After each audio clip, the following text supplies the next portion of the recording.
Nagkaroon ng isang emosyonal na mensahe ang aktor na si Daniel Padilla para sa kanyang dating nobya na si Catherine Bernardo sa contract signing niya sa ABS-CBN kahapon.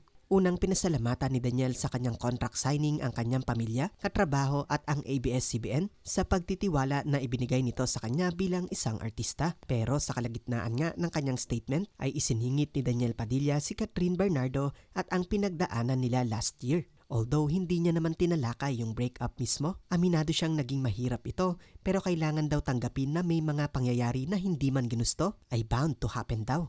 At kahit na naging masalimuot ang breakup nila ni Kath at katakot-takot na pambabatikos ang natamo niya sa mga netizens, pinasalamatan niya pa rin si Catherine Bernardo dahil sa naging pagmamahal nito sa kanya throughout the years nung sila pang dalawa. Hindi niya daw nakakalimutan ang memories nila together. Narito ang kanyang naging pahayag. Yung experiences ko sa buhay marami na, pero talagang hindi natatapos ang learning, ang knowledge, hindi natatapos. Experiences in life, it brings you down and brings you back up, diba? Ganun talaga ang buhay. Kailangan natin tanggapin na may mga pangyayari na hindi man sang-ayon sa atin, na hindi man natin gusto, pero it was bound to happen. Yung mga bagay ganun talaga. I think planado ng Diyos yung mga bagay.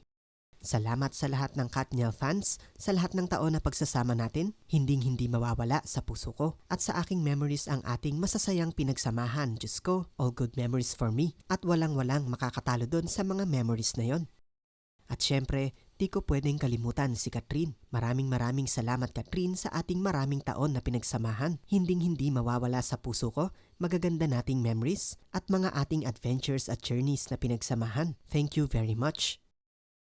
Although marami ang natutuwa ngayon dahil sa naging pasasalamat ni Daniel Padilla kay Catherine Bernardo, wag daw kalimutan ang punot dulong dahilan kung bakit sila naghiwalay. Ang point of the matter is, niloko daw ni DJ si Catherine. Kaya naman although maganda sa tenga yung mga sinabi niya sa kanyang contract signing, hindi pa rin tama ang ginawa niyang pag-cheat kay Kath throughout their relationship. Hindi naman nagbigay ng reaksyon dito ang ex niyang si Catherine Bernardo na nasa moving on stage na ngayon sa breakup nilang dalawa. Recently ay madalas siyang makita together with friends at maganda din ang lagay ng solo career niya ngayon. So talagang natapos na nga ang 11 years of love story ng Katniel. Bagamat umaasa ang karamihan na sana'y magkabalikan silang muli, in the near future medyo malabo talaga itong mangyari. Pero ayon naman sa ibang fans, never say never. Malay natin 10 years from now, sila pa rin talaga sa bandang huli. Samantala, narito naman ang naging komento ng mga netizens. Keeps dragging her name para maging relevant. Ew. Magiging Revilla style nito, tatakbo ng maaga sa pagkakonsehal, RTC, etc. Pagpatay na career niya sa showbiz. Guy can survive without Catherine. Actually, banggitin niya man o hindi si Catherine, may masasabi pa rin ang mga tao. So for me, I'll let it slide. Pero sana last na to. And wag na din silang tanungin about sa isa't isa. Move forward na lahat, pero syempre never forget.